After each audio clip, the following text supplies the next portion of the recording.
Okay, guys, welcome to our second webinar series, the Impact webinar series. Today's presentation is on best practices for nonprofit collaboration. We're so excited to see all of you guys joining us today. For anyone new that hadn't heard me say this a couple times, if you'll just put your organization information in the group chat and your contact information. This is a collaboration webinar, so that's a great way for everybody to network together and have contacts that they can reach out to. I do want to go ahead and introduce our presenter. We have a lot of information to cover in 1 hour, so I'm not going to talk long and turn it over to her as quickly as possible. But for those of you that have not been to either of our workshop or our webinar last week, I want to introduce Melissa Leroy. She is a graduate of entrepreneurship with a minor in business law with Western Carolina University and a graduate of nonprofit management with Duke University. She teaches nonprofit management classes for Duke and Western Carolina. She's a past board member of the North Carolina Center for Nonprofits, and she lives close to us, next county over in Forest City with her husband, who is the chief of police with Forest City Police Department. So without further ado, I will introduce Melissa Leroy and let her get started. Well, thank you so much. Thank you, Emily and Amanda, for this wonderful opportunity. And thank you, everyone, for joining today. I am going to kind of jump right in today's presentation. As Emily already said, this is a lot of information that we're going to cover this hour, and I am hopeful to get through all of the information, including the wonderful examples that we are going to have at the end of today's presentation within an hour. So I'm going to go ahead and apologize ahead of time if we run over just a little bit. I'm going to try to go through this information as quickly as possible. And I want to be able to leave a little bit of time at the end of today's presentation for questions that you have. So Amanda and Emily are going to kind of help moderate the chat feature.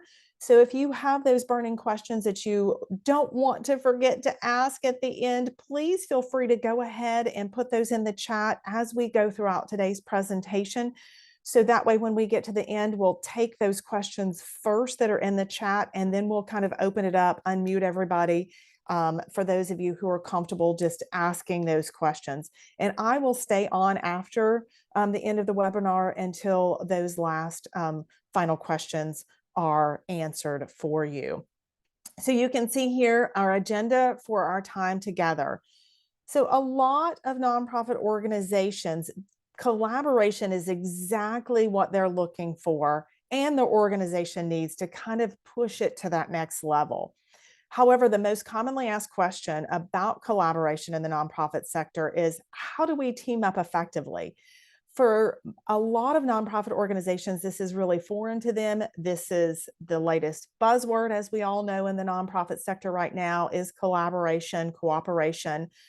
So first, let's talk about why nonprofit organizations team up in the first place.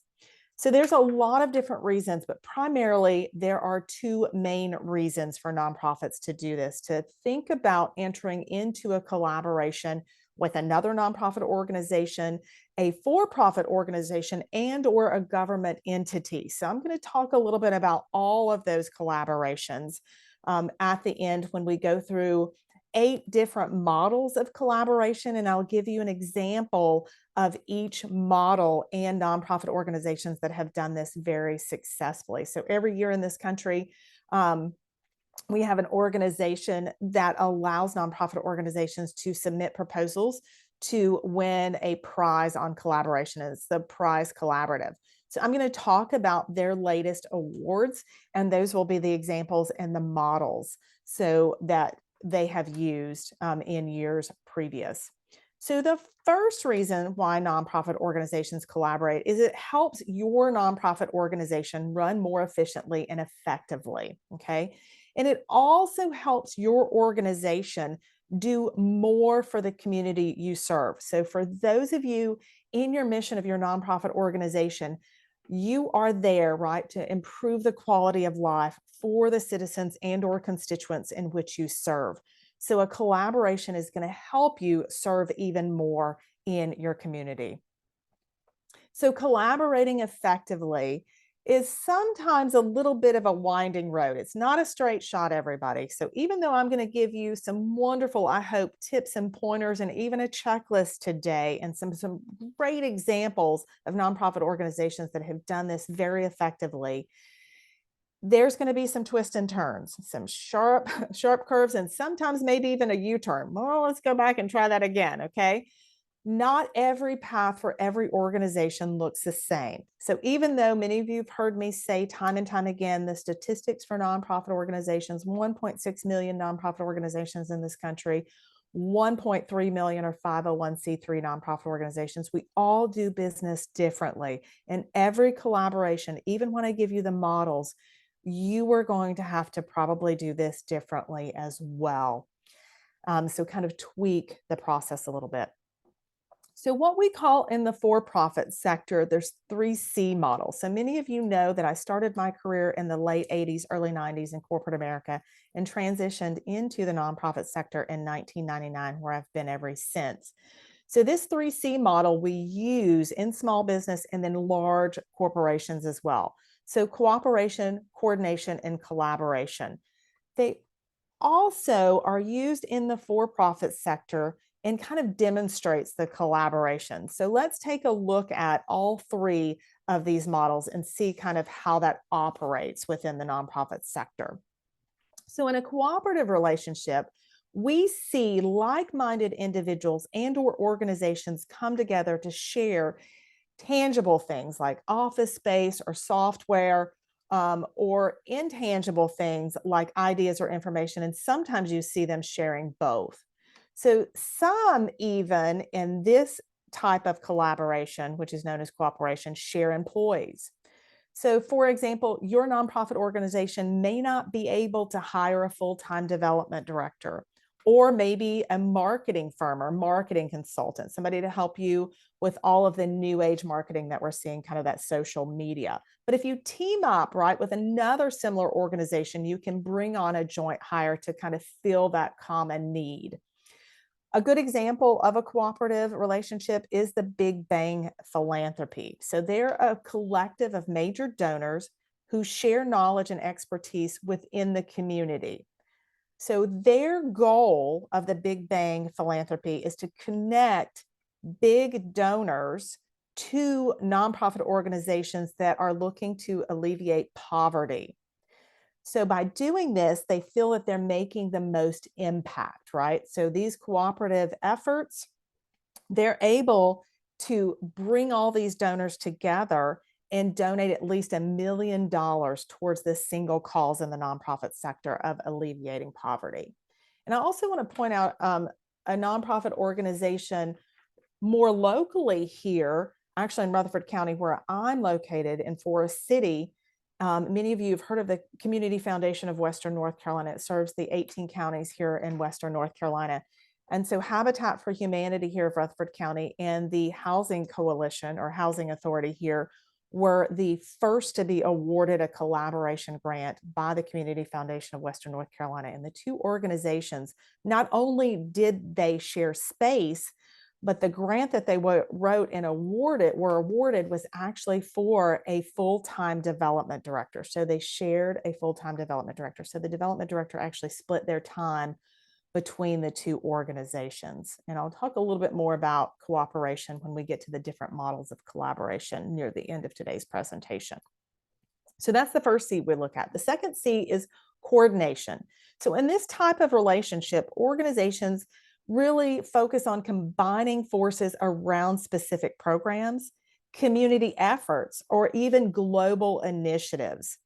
So when planning a joint event with another organization, it's simple and it's also effective kind of professional coordination by hiring, people to help with these efforts and joining forces. They can reach a broader audience and save money at the same time.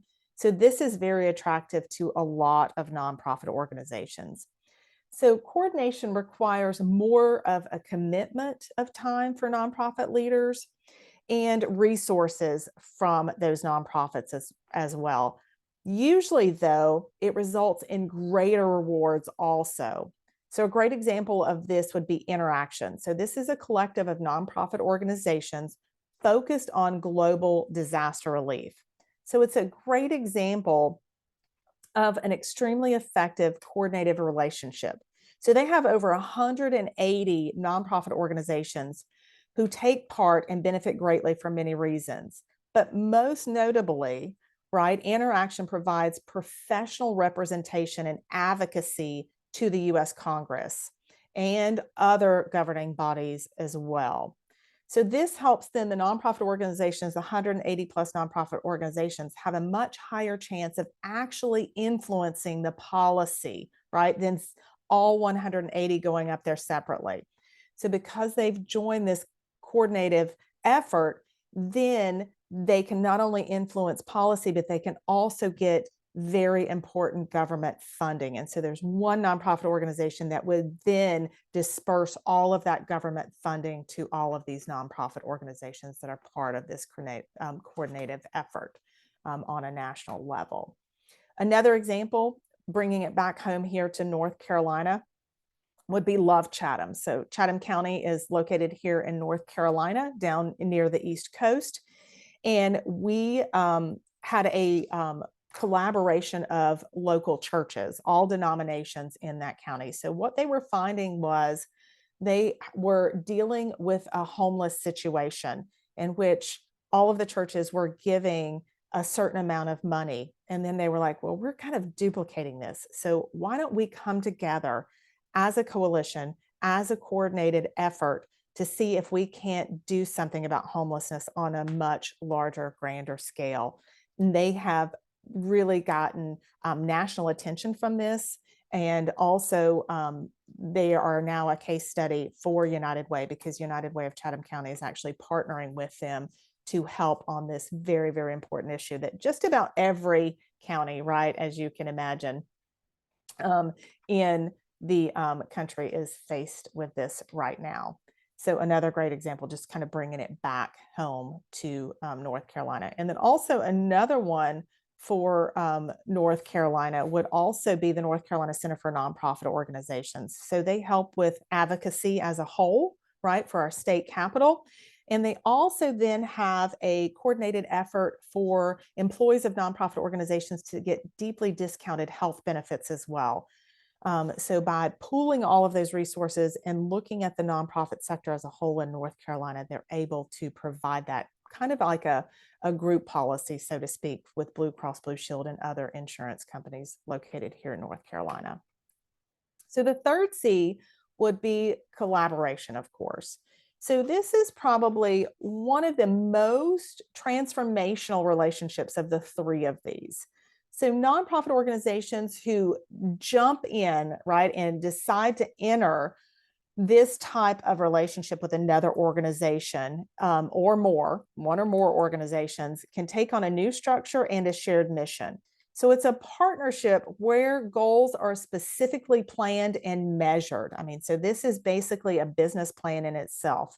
And then also the other aspect and component of this, of very successful nonprofit organizations who enter this type of collaboration or collaborative relationship, they're going to want to have, right, that type of feasibility study. Is this going to be effective? So those that really take the time to plan, they have an MOU, a mutual understanding agreement, or some type of contract. Those are the most successful ones that we see. And we'll continue to look at examples of those as we go throughout today's presentation.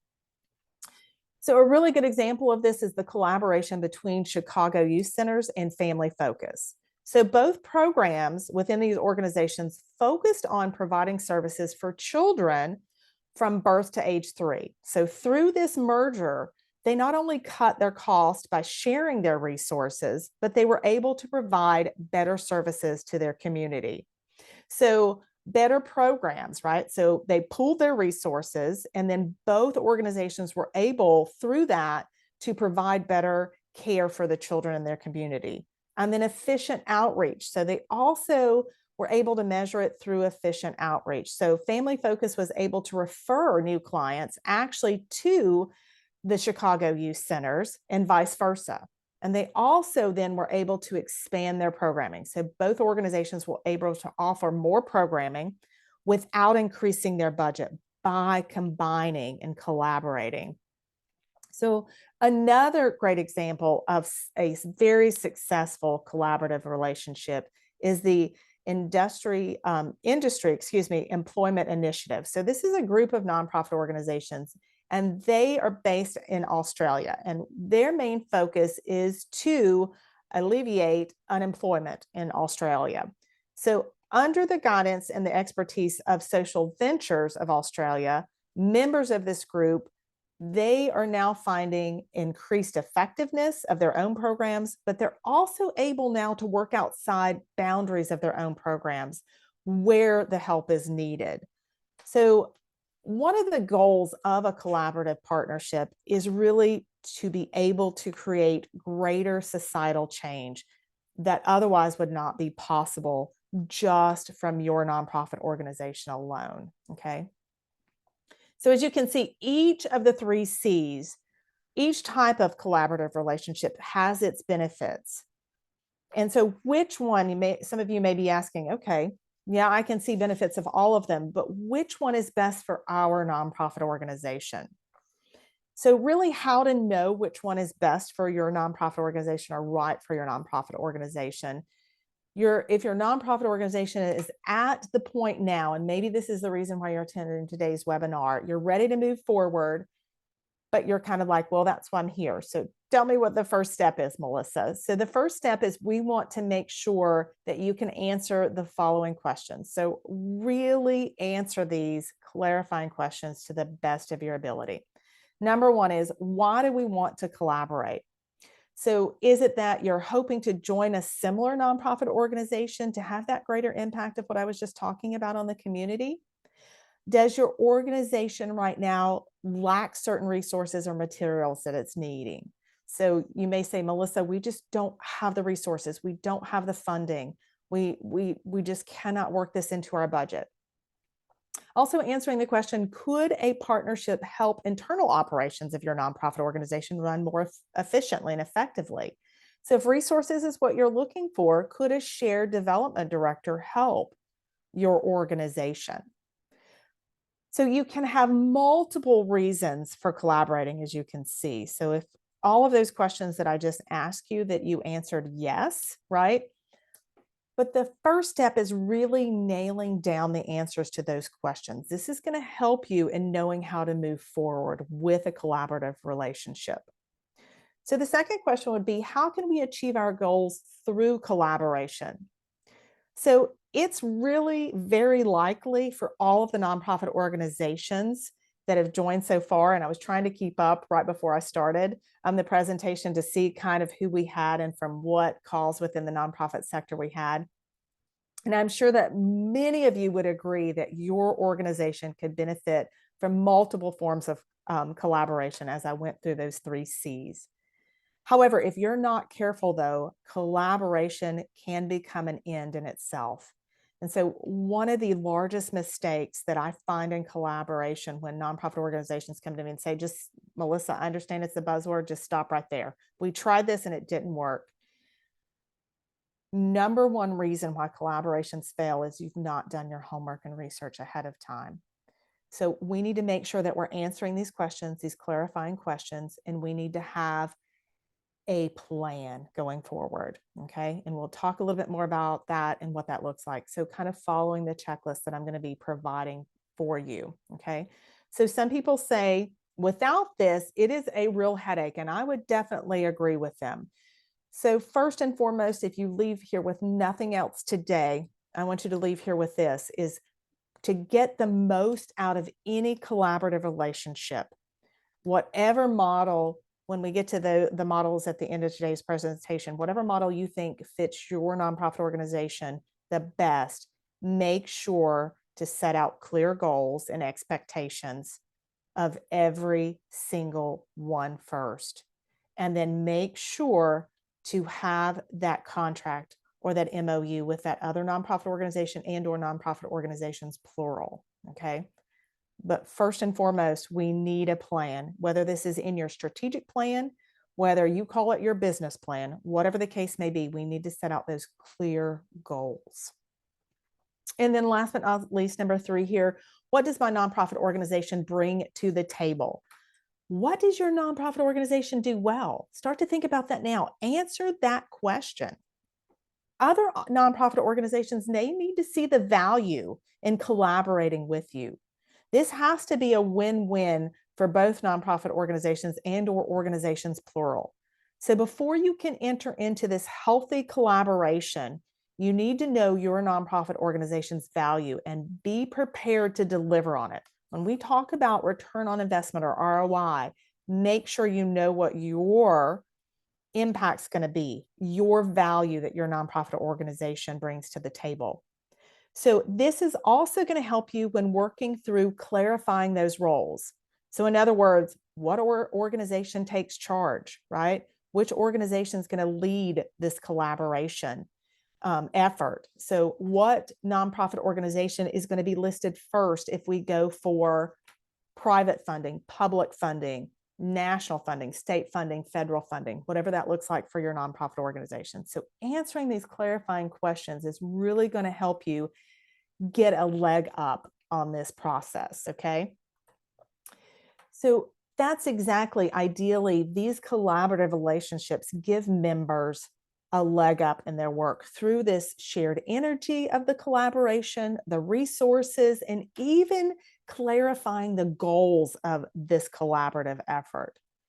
Unfortunately, again, if it is not done well and you've not spent time researching this, listing out all of your goals, your actionable items, and what the impact is going to be and or the measurable objective, this can turn sour so very quickly. It would be like leaving a gallon of milk, right?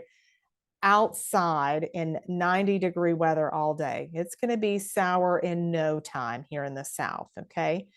And it's going to end up costing everyone involved, all organizations, whether it's staff, volunteers, board members, precious time and resources. So consider that. So how do you avoid this? So here are some tips that is also going to help your nonprofit organization in collaborating effectively. So if this is something that you have been thinking about doing, this is something that you really want to do, the first thing that you need to do is define success together. So whoever you're bringing to this collaborative relationship, both parties, 4 parties, 5 parties, however many parties are involved, you need to define what success looks like, okay, together and or individually, and then come to the table together. Write out those clear goals, what you hope to achieve as the end result of this collaborative effort. Trust me when I tell you the goals may not be identical, and 9 times out of 10, they are not identical, and that's okay. This is actually then going to create what we call that shared vision for all parties to work together towards that collaborative shared vision and that partnership. Another important part of this define success together is to think about those possible speed bumps or roadblocks that may derail this collaborative effort. This is best done at the outset of this partnership. So prior to this even coming together.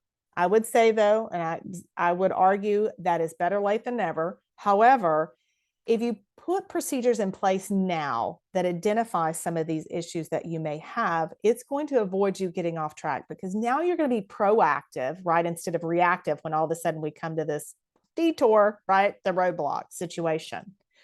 So overall, defining success and failure together will help you create and cultivate transparency within this collaborative relationship.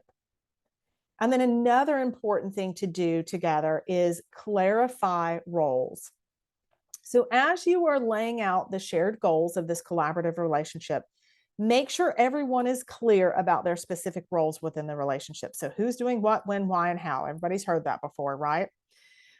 Remember, you need to know what your nonprofit organization's value is and what you bring to the table, your strengths along with your weaknesses. And then write these out. Write down each partners' roles and responsibilities within this collaboration. So it's very, very clear to everyone.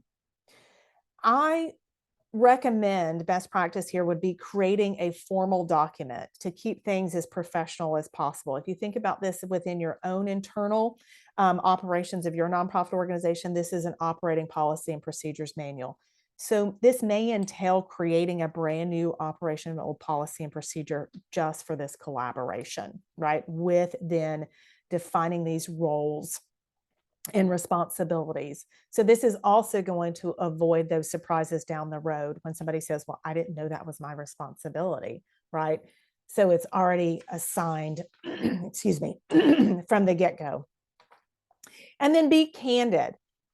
Everyone, whether it's your personal life or your professional life, we all know that conflict, right, is a national, nationalist. I mean, well, it is a national if we want to take it that high, right?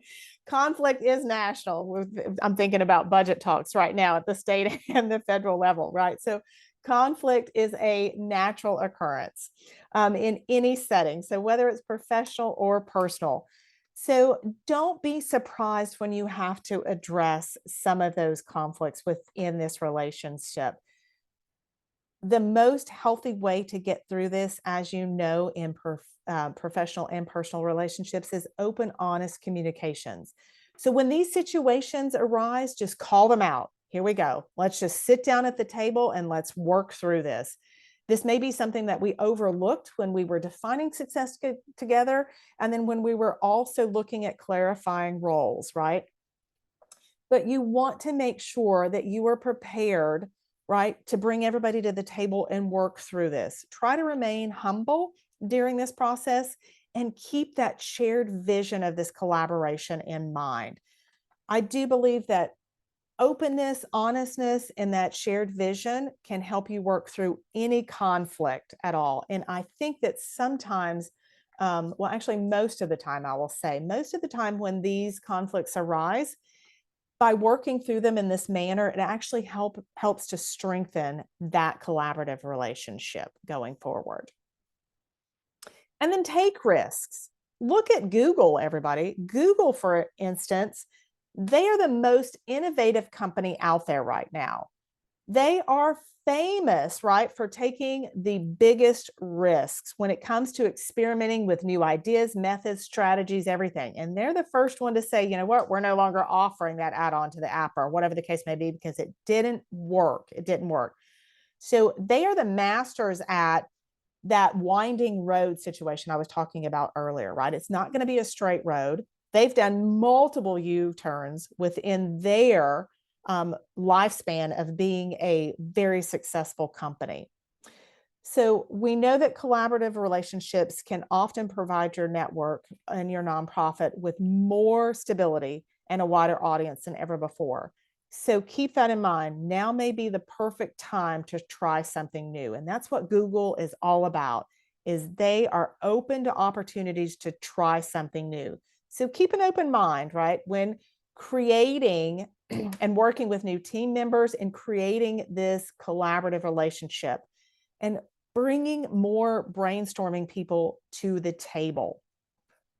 And if you're thinking about this and you're thinking about funding, if some of you are on today's webinar that attended the in-person grant writing workshop that I did for the Cleveland County Chamber of Commerce, when we talk about brainstorming new ideas and new projects, make sure to include funders in this brainstorming as well to see what has worked for them in the past, what questions they have. Again, I can never stress this enough. Cold calls rarely work out, just the same as cold calling a foundation and just surprising them with a new innovative proposal. 9 times out of 10, that is not going to work at all. Okay. So when we talk about taking risks, to kind of bring it full circle here of what I started out the presentation, think outside of the box, crush the box, not just collaboration with nonprofit organizations, government entities, state entities, right? And then also for-profit businesses alike.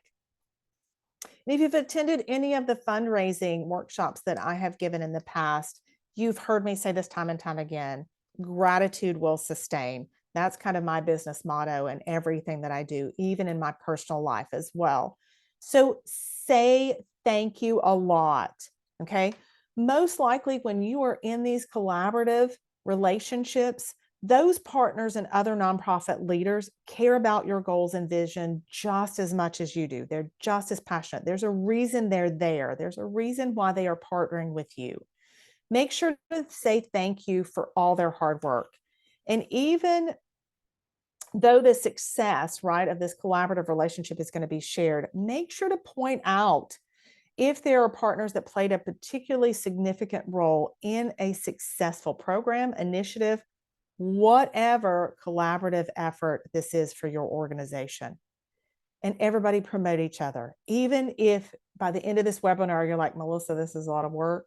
Thank you so much for this presentation. It's not for us right now. If you have like or similar nonprofit organizations in your community, promote each other. There's nothing wrong with that type of collaboration, okay? Sometimes collaborations end, okay? The relationship just did not work out for whatever reason. So if that happens also, still continue to promote each other. Be humble, right? Still give those partners that leg up, regardless of what happens. So discuss ways. If this has to dissolve, this merger, this collaboration, whatever you do, however you structure this, discuss ways at the end of this, how you can still promote each other, their work, to your own audience during this collaboration and beyond. So make sure that's an important part of this. Promoting other nonprofit organization not only helps to raise your credibility, right? But it also helps to build brand awareness for all nonprofit organizations and increases awareness of the cause itself. So keep that in mind as well. Be mindful, okay? Be mindful of your collaborative relationships as you go along. Again, collaboration is not just something you do because it's the latest nonprofit buzzword and you know what, everybody else is doing it. I don't know how many of you come from a family. My mother used to tell me all the time growing up, well, just because Susie's doing it doesn't mean you have to do it. If Susie jumped off a bridge, does that mean that you have to jump off the railroad trestle too into the river, right? So it's not just something you do for its own sake. It's about increasing the overall good for your nonprofit organization and what you can accomplish, okay? If that is not happening, that's a great measuring tool, everybody. So let me say this again, right? It's about increasing the overall good of what your nonprofit can accomplish along with other nonprofit organizations in this collaborative relationship.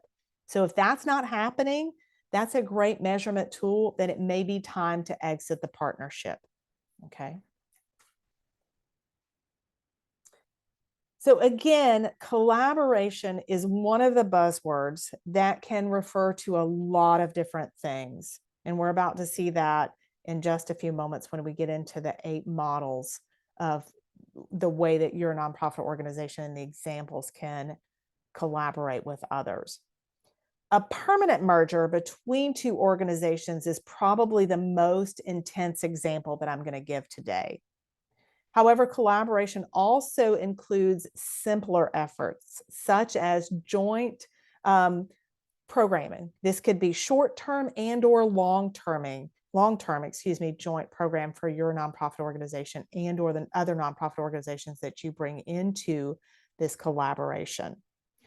So the collaboration prize, every single year, they open up their awards process. And what they do is they invite nonprofit organizations to apply. So they look at really successful, sustainable examples of collaboration between 2 or more nonprofit organizations. So some of the models that we're going to talk about, I will interject some with government entities and business entities, but predominantly what we're going to look at are collaborations between nonprofit organizations. So again, nonprofit organizations it doesn't have to be a collaboration just with nonprofits. They can also collaborate with government and with business.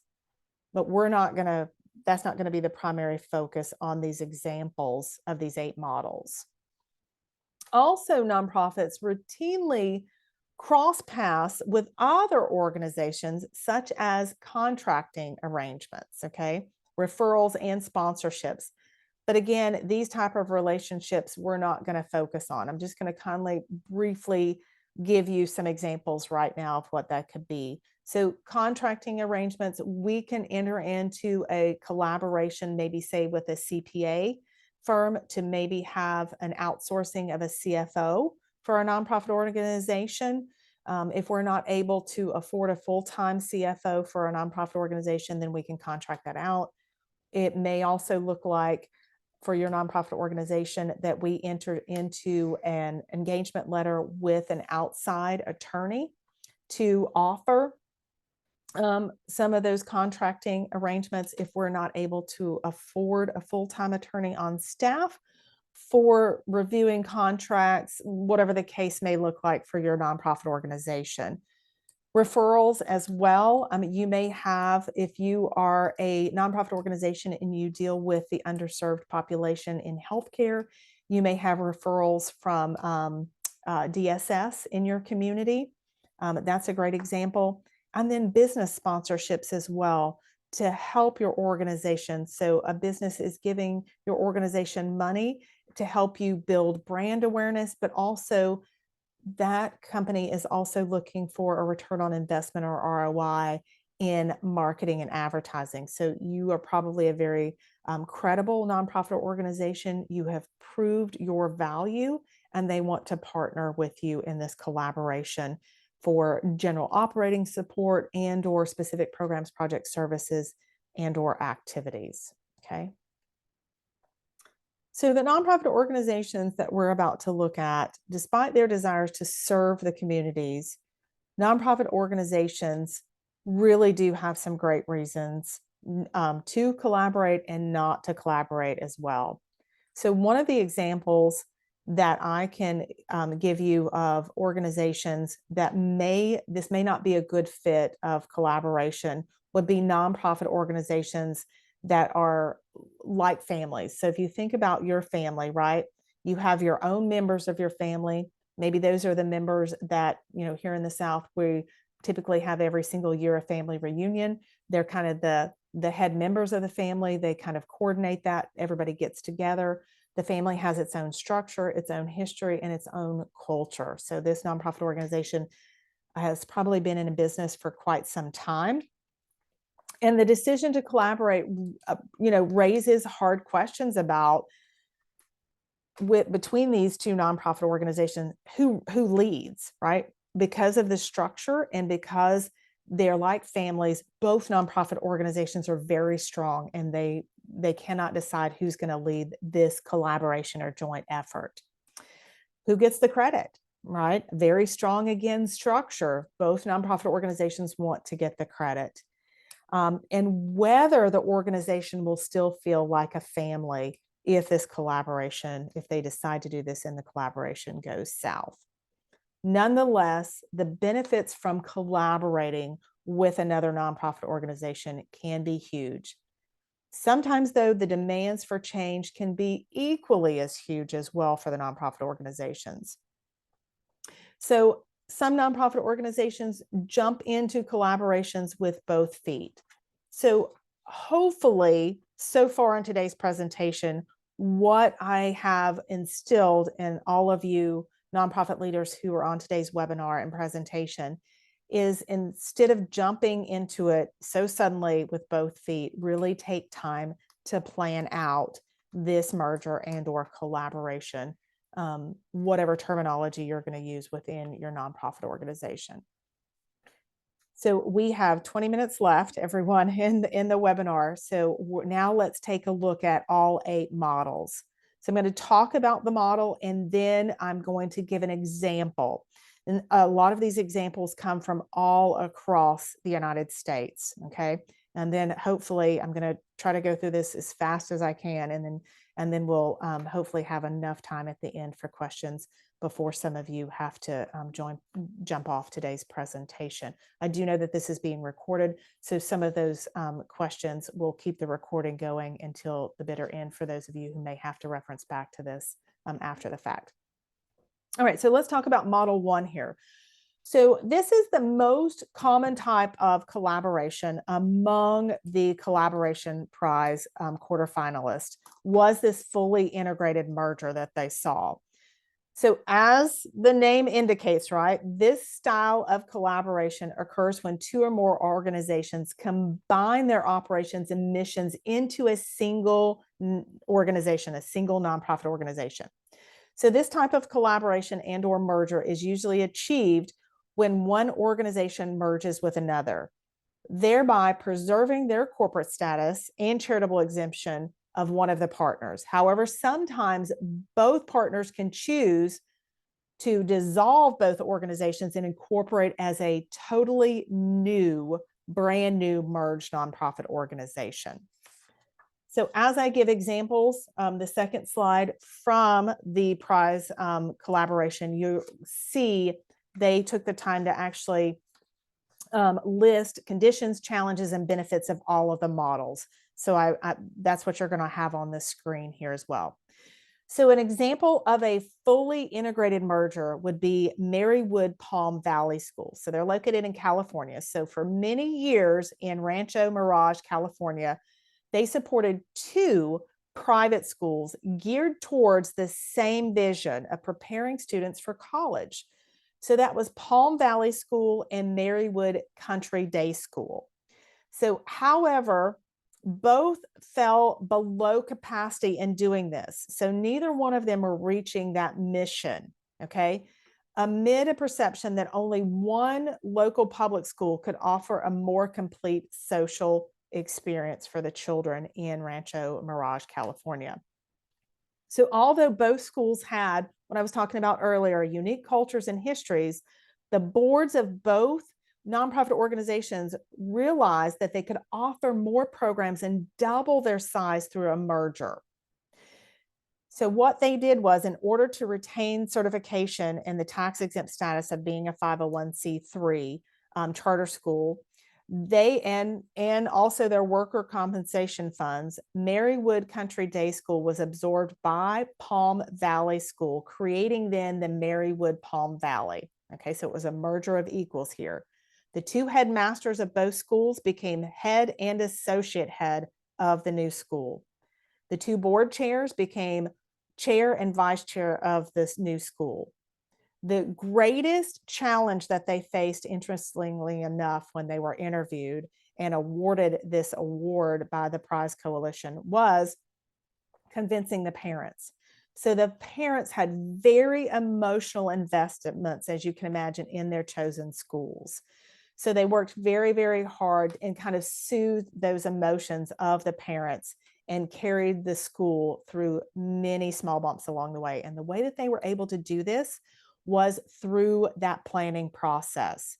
So both of the headmasters realized that the parents had such a strong emotional connection and passion to their schools that they were able to help really lead and guide those through those emotional connections.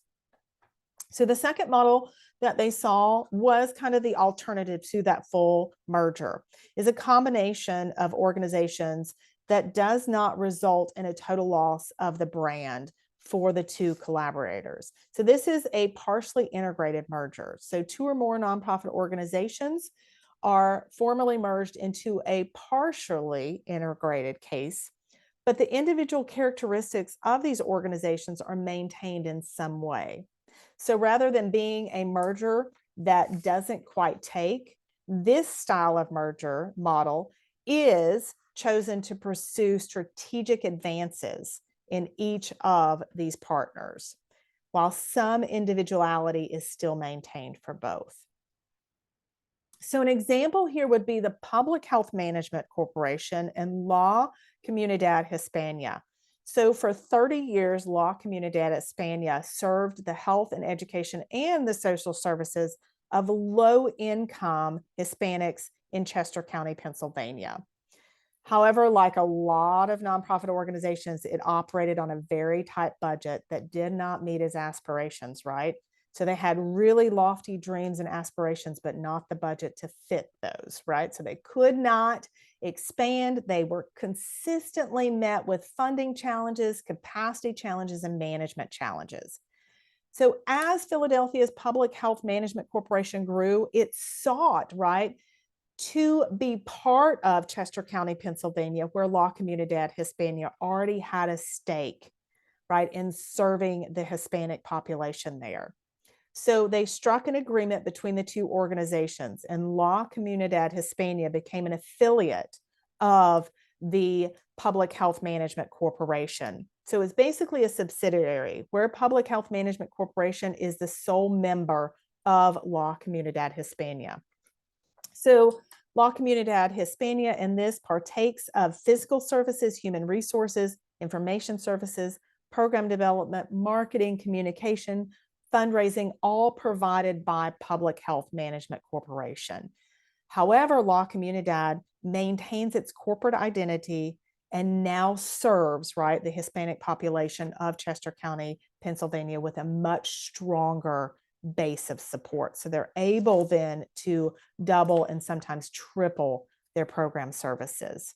And so therefore providing much more of an improvement in the quality of life for those citizens. Model 3 is the Joint Program Office. So imagine here that we have two nonprofit organizations that complement each other, right?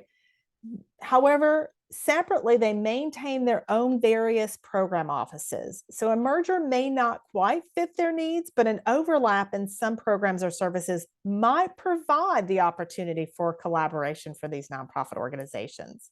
So here we see a joint program office.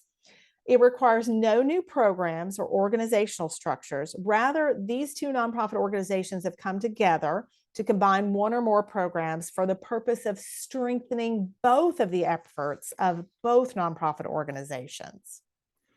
So an example here would be the disability policy collaboration.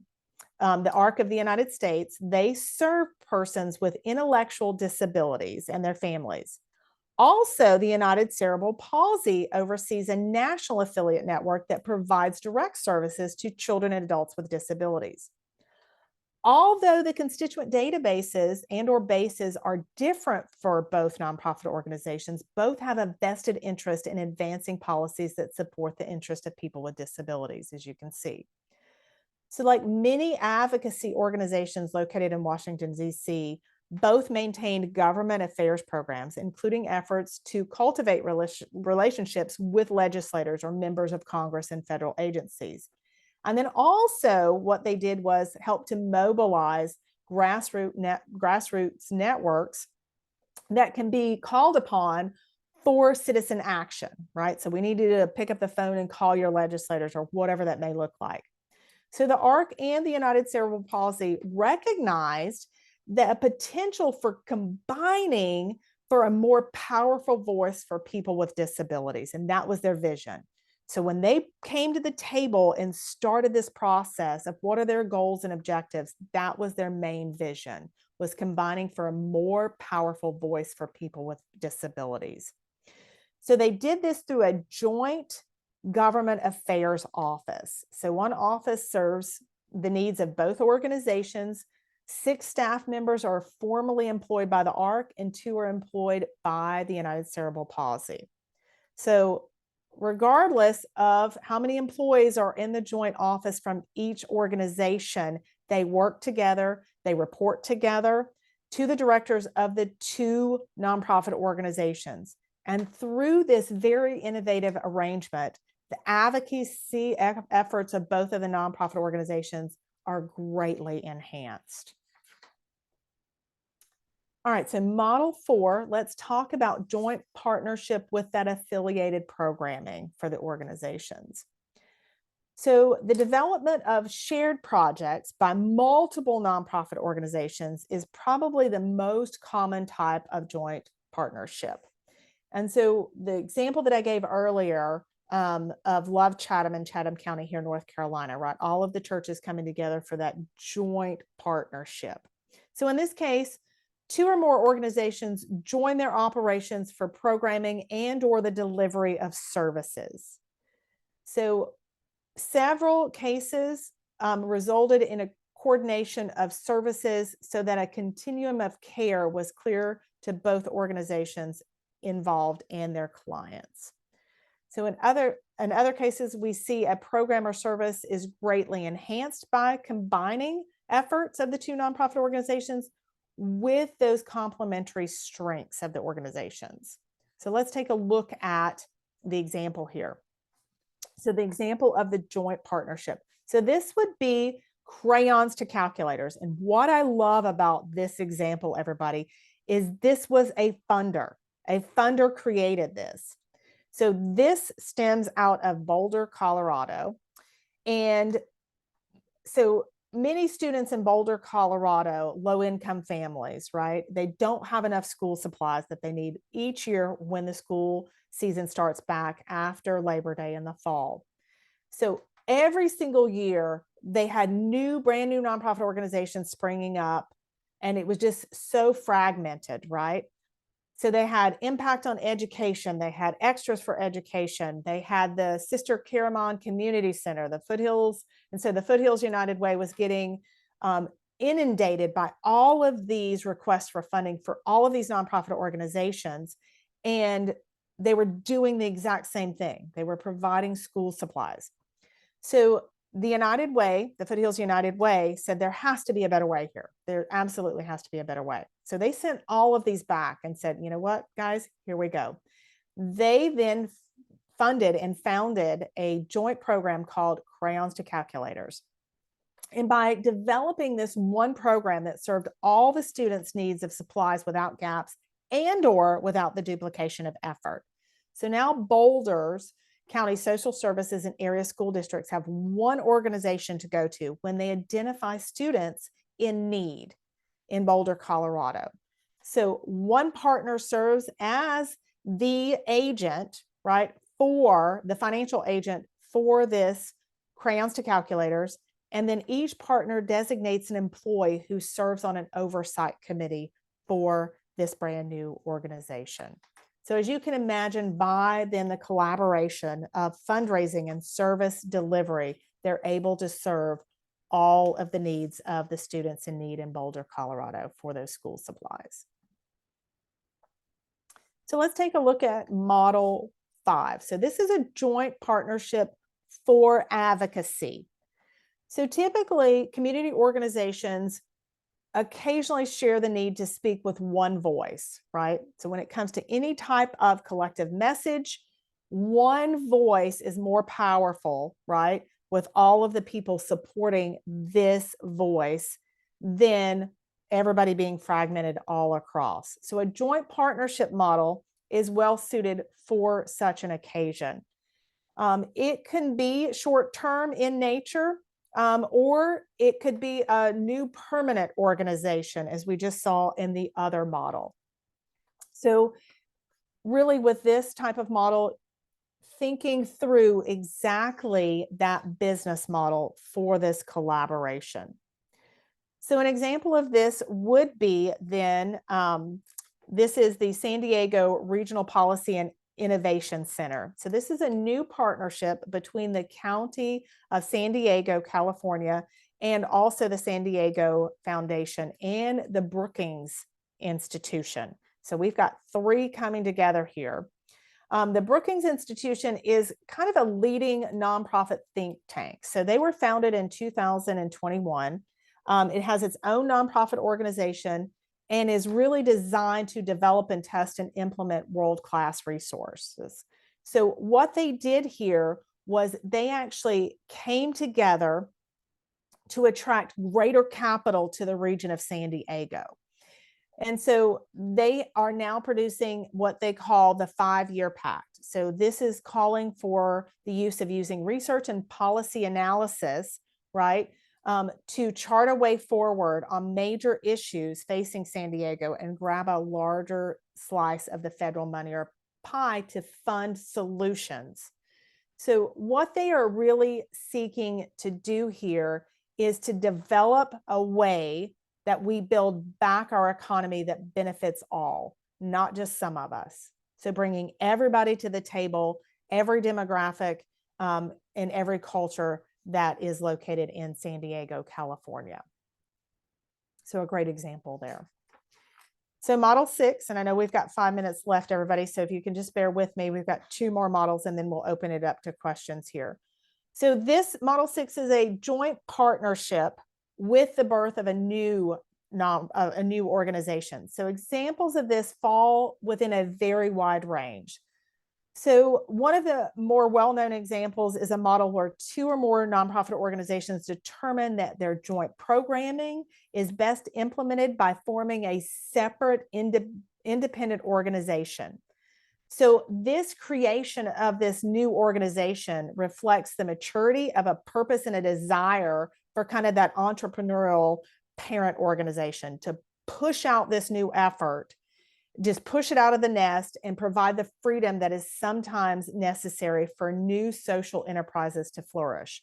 So this type of joint ventureship or collaboration is typically going to spark innovation. Like maybe it's not a new nonprofit organization, it's an LLC or it's an S corporation, right? Where then you have the dividends that would normally go back to your investors or shareholders. Those dividends of that S corporation are now being used and split among those nonprofit organizations as a for-profit that is developed to support that nonprofit organization. So an example of this would be the new formal organization CanNet. So across North America, such providers as the Carroll Center for the Blind, the Washington State School for the Blind, and the Perkins School for the Blind, and then also the Canadian National Institute for the Blind, what they do is they serve and advocate for the special needs of the sight impaired.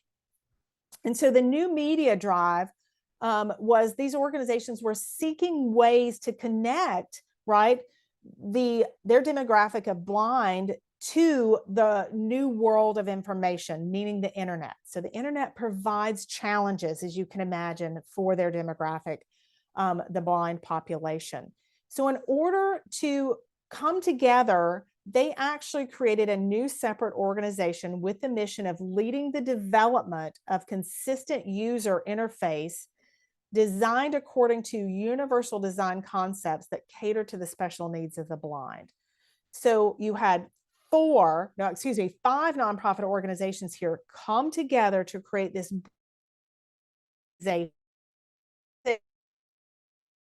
to be the leader user interface to help their demographic. So then with each of the partner organizations, all of those nonprofit organizations of the 5, they have a seat on this board, okay? And so then each 5 of those nonprofit organizations continue, right, with their individuality and continue to deliver that mission as well, okay? So let's take a look at the last 2 here, everybody, real quickly. So in model 3, right, we saw collaborating nonprofit organizations and they streamlined, right, some aspect of their program through a joint program office. In a joint administrative office, similar efficiencies are achieved through shared administrative office and personnel, including finance and human resource management, and sometimes even IT, so information technology. Another approach is to contract administrative functions to a separate organization whose sole job is that back office support for other nonprofit organizations. So a great example of that here is Path Partners. So Los Angeles People Assisting the Homeless just keeps innovating. First developing a single site service center for 20 social service providers, then extending its administrative capacity to others as part of Path Partners, okay? So they had 3 nonprofit organizations come together working towards a common housing support goals. However, the greatest challenge or the benefit to this collaboration, the greatest challenge for these nonprofit organizations coming to Path and the greatest benefit for the collaboration is the administrative support that PATH provides to them. So they provide them with oversight in executive management, finances, development, communications, public relations, and human resources. So now these nonprofit organizations actually pay a fee ranging anywhere between 5 to 12.5% of their annual budgets in return for this administrative support, right? So that's still less than the general key ratios, right? If you're familiar with Charity Navigator, the 10 to 20% admin fee. Okay, so they're able to do that and report that honestly on their 990s and their annual reports. And so although it's not joint programming, it does have a purpose, right? And it helps through this model of providing opportunity for these nonprofit organizations to still make a huge impact without having to worry about those administrative functions. So Model 8, Confederation. So the United States, everybody, the Confederation of the States. This is probably one of the best examples, right, in American history. So even though we have the Confederation of the United States, individual states still operate separately from, yet, right, part of a whole federal unit in the United States here. So the umbrella organization exists because of its constituent parts, to which it provides services, coordination, and of course, other support such as monetary support. So another example would be EarthShare.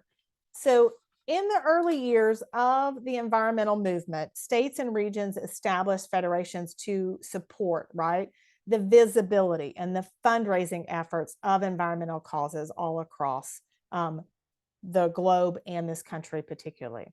So EarthShare was originally founded to serve the collective fundraising needs of a consortium of national organizations. But even then, it was still at odds, right, with state and federal fundraising drives. So in 2001, EarthShare reorganized within an affiliate structure that included 15 state and or regional federations. So for EarthShare, this collaboration, right, replaced competition. So when you start talking about collaboration, that's what I really want to stress to you. And that's one of the slides, my ending slides, is it's collaboration, not competition, right? Even if you decide collaboration is not for you, making sure what I was talking about before is making sure to still build up your partners, even if they're just partners and it's not a true collaboration, okay? So for the affiliates, EarthFair was kind of that parent organization that provided those capacity building resources for all of their affiliates. And they did that through the IT, so technology upgrades, technical assistance. They actually even had a shared content database. And they also just helped with better nonprofit management training as well. So they offer that at least once a year for all of their affiliates, what is best practices, what's brand new, et cetera, similar to what we're doing on these webinars today, okay?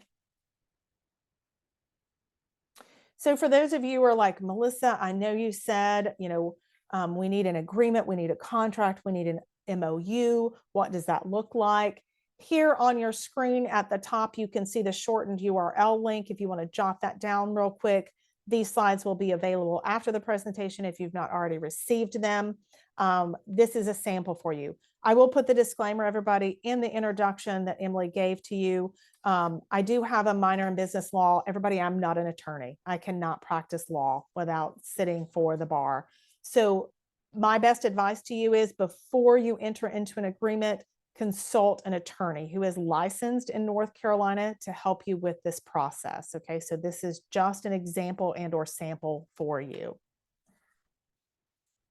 So in conclusion, we all know with the statistics that I gave you, the nonprofit sector is long and wide, 1.6 million, everybody. Then you start to add on state, government, right, social enterprises into this mix. It's huge. It's huge.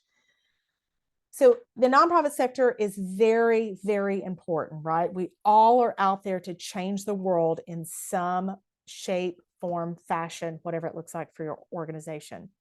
So as important as your own efforts are within your nonprofit organization, we can only do so much alone, right? An ecosystem, for example, thrives only when each part of the functions are in balance with the greater good, the greater whole of that ecosystem. So similarly, nonprofit organizations that kind of see themselves as kind of that singular cog in the greater mechanism of societal good stand to benefit a great deal more if than they do if they adopt kind of like that lone wolf, right? We're just by ourselves, nobody can help us, whatever the case may be.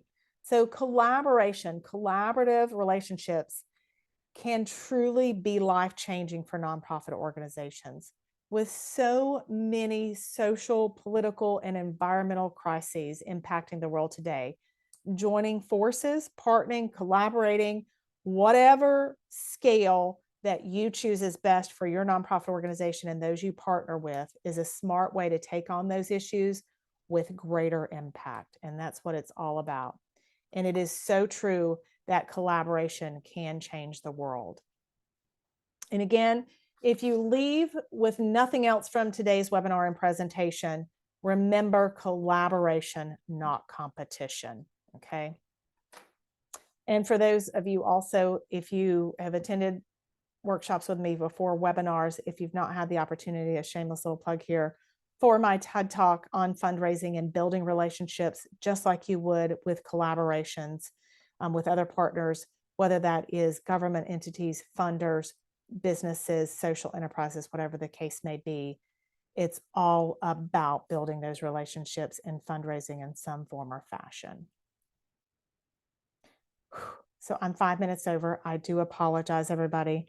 I was so hoping to be a little better steward of the time that you invested today, because I know all of you took time away from professional and personal agendas and responsibilities today. So I am going to allow Emily and Amanda to see if there's any questions in the chat, and we can answer those first and or open it up. I will follow your lead. So everybody, it's been an honor. Thank you. And I'm going to answer some questions. And guys, you're welcome to unmute yourself if you have a question, or you can post it in the chat. For anybody that is leaving, I did post in the chat just now, the videos are going to be available. The first one is already available on the Hospice Foundation website. If you click on the programs tab on our website, you'll see community engagement at the bottom, and the first video is already posted there. We'll have this one up shortly. Once I can get, it takes a little bit to upload it to YouTube, but once I can get it uploaded, it'll be there as well. But that's hospiceccfoundation.org/programs is the best way to locate that.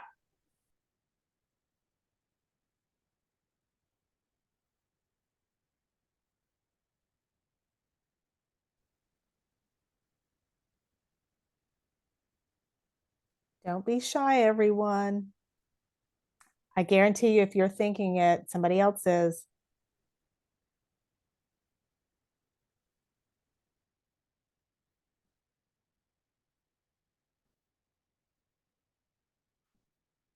Emily and Amanda, any questions from you two as funders about collaborations?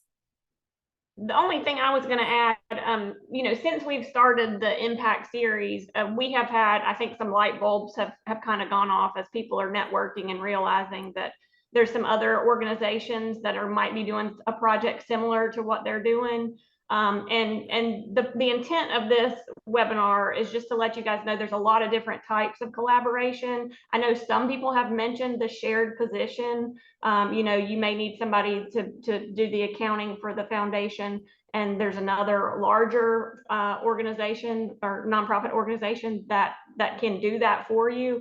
So I think the world is kind of the oyster as far as collaboration. It can be something really small that you just need help with one piece of the puzzle of what your organization does, and you can partner with a local organization that has ample staff to be able to do that for you. So I just want you guys to kind of apply it to whatever best fits your organization. It may not fit exactly as into those 8 different categories, but still should be an option for you to manage your resources and the staff that you have. And if you have any questions about organizations that you're not familiar with or know exactly what they do, and you're curious, please reach out to Emily and I, and we can, if we don't know, we can surely find out for you if there's a way that y'all could partner together, collaborate together. Emily and I are definitely willing to help try to bridge the gaps and help you form relationships. I'm Jack Weller with Boys and Girls Club. I'd just like to suggest, is there a way that the Dover Foundation and the Hospice Foundation can become the incubator? In other words, if somebody comes to you and says, I'd like to try this program, would you be willing to work with or maybe ask Melissa to come in and at least listen to what we're saying? Again, I know we're trying to use, it would be using her expertise, but would you be the incubator, so to speak, for these new ideas? And again, the partnership you've done already, just making her available, certainly has opened our eyes, but I'm just looking for a way that instead of somebody saying, how do I go about it, they can come to you, either one of you, and say, here's my idea, what do you think? And then the two of you maybe become the facilitators or the agitators, if you don't mind my other word, to allow those things to happen. I know I just expanded your job description, but I'm just asking if you'd be willing to do it. Yeah, and I think that's something that we probably need to run by our respective boards. Just like the Boys and Girls Club, you kind of operate under the direction of your board of directors. I think that our goal is to kind of expand this program that we've started and create a space for those conversations to take place in the future. I don't know that I'm experienced enough to vet what you're wanting to add or how you want to expand, but I'd be happy, as far as my time is concerned, to help facilitate that space for those conversations to take place. But that is something we probably would just need to get our respective board approval on before we committed to it. Yeah, I'm Kathy Wilson with the Dover Foundation, and thank you for recognizing Emily's and Amanda's wonderful collaboration. We have been wanting to do something like this for a long time, and having them be so generous and cooperative and not competitive has just been wonderful. And I mean, on behalf of the Dover Foundation, I don't know that makes us expert in this arena, but of course we would love to hear that people are interested. And thank you, Emily and Amanda. I hope that it inspires some of y'all, because I think we have different strengths in our foundations that we were able to pull something together that I don't know that either one of us could have done by ourselves. And I think that's where y'all are in some nonprofit organizations, so thank y'all.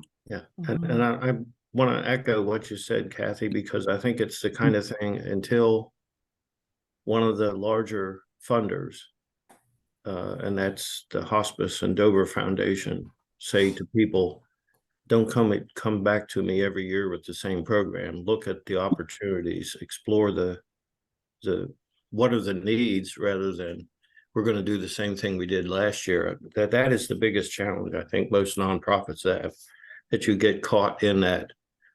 We've always had an Easter egg hunt, so this year we're going to have another one, and then somebody says, why do we do it? Well, we've always done it. Well, that may not be the answer that you want to have. Is there a purpose for having an Easter egg hunt? And I'm just using that as an example, but it's the kind of thing that, again, I look at churches, and they have liturgical years and they do things over and over again. And somebody says, well, do we have to do that? And until you ask the question why, then it changes the whole discussion as to, we need to do it. Well, why do we need to do it? Who's going to benefit? What's the result? What are the, and again, I'm going way beyond the amount of time that people volunteer to be here, but I just wanted to plant the seed that hopefully that as we move along, and I'd be willing to be a part of that conversation. Emily, can I make a comment? Emily and Amanda, this is Reverend Weber with Washington Outreach. Just wanted to say thank you both and thank Melissa too. Just to let you know, after about 28 years, we're beginning to do some of the things that Melissa has talked about today.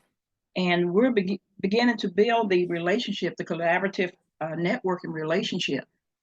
And it was not an overnight thing that we were able to do, but we have done it well for the past number of years. And now what we're doing is sharing our success with other agencies in Cleveland County. Not only how we got there, the success of what we're doing, but we're also sharing resources. We're sharing space. And as we continue to grow, this thing is really pushing us.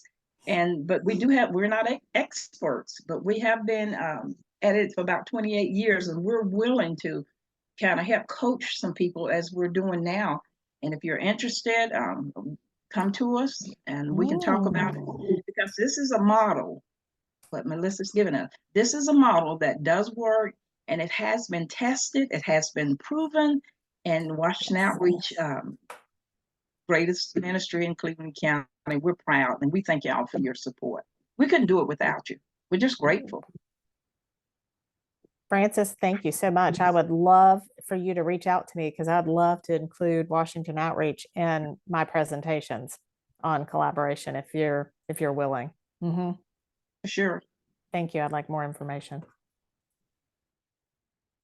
And we did receive one question in the chat, Great. if there was a list of nonprofit organizations, and I did create one.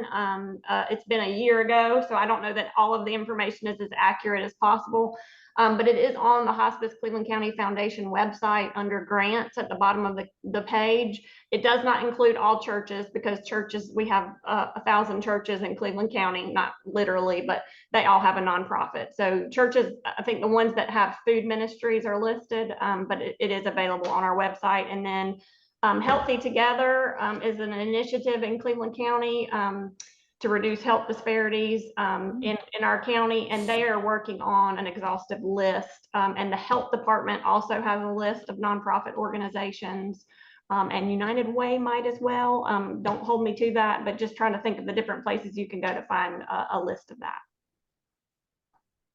I will say, the health department does have a published book of all the organizations in Cleveland County, and it has been published. Ann Short can help you with some of that, anybody that need that information. Good to know. Okay, are there any other questions? All right, well, you guys, we'll go ahead and wrap up. I appreciate you all being here. Amanda does as well. This has been a joy for us to be able to offer these. We love getting to work with everyone and collaborate and get people to introduce each other. And we hope to continue these in the near future. Amanda and I will be meeting about that to kind of set these up for next year as well. But you will receive an email if you probably received it at 1 o'clock.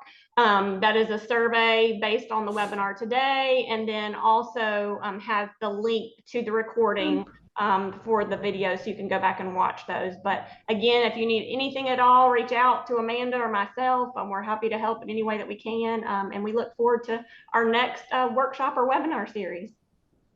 Thank you, everyone. Thank you, Melissa. Thank you. Bye, everyone. Thank you. Goodbye.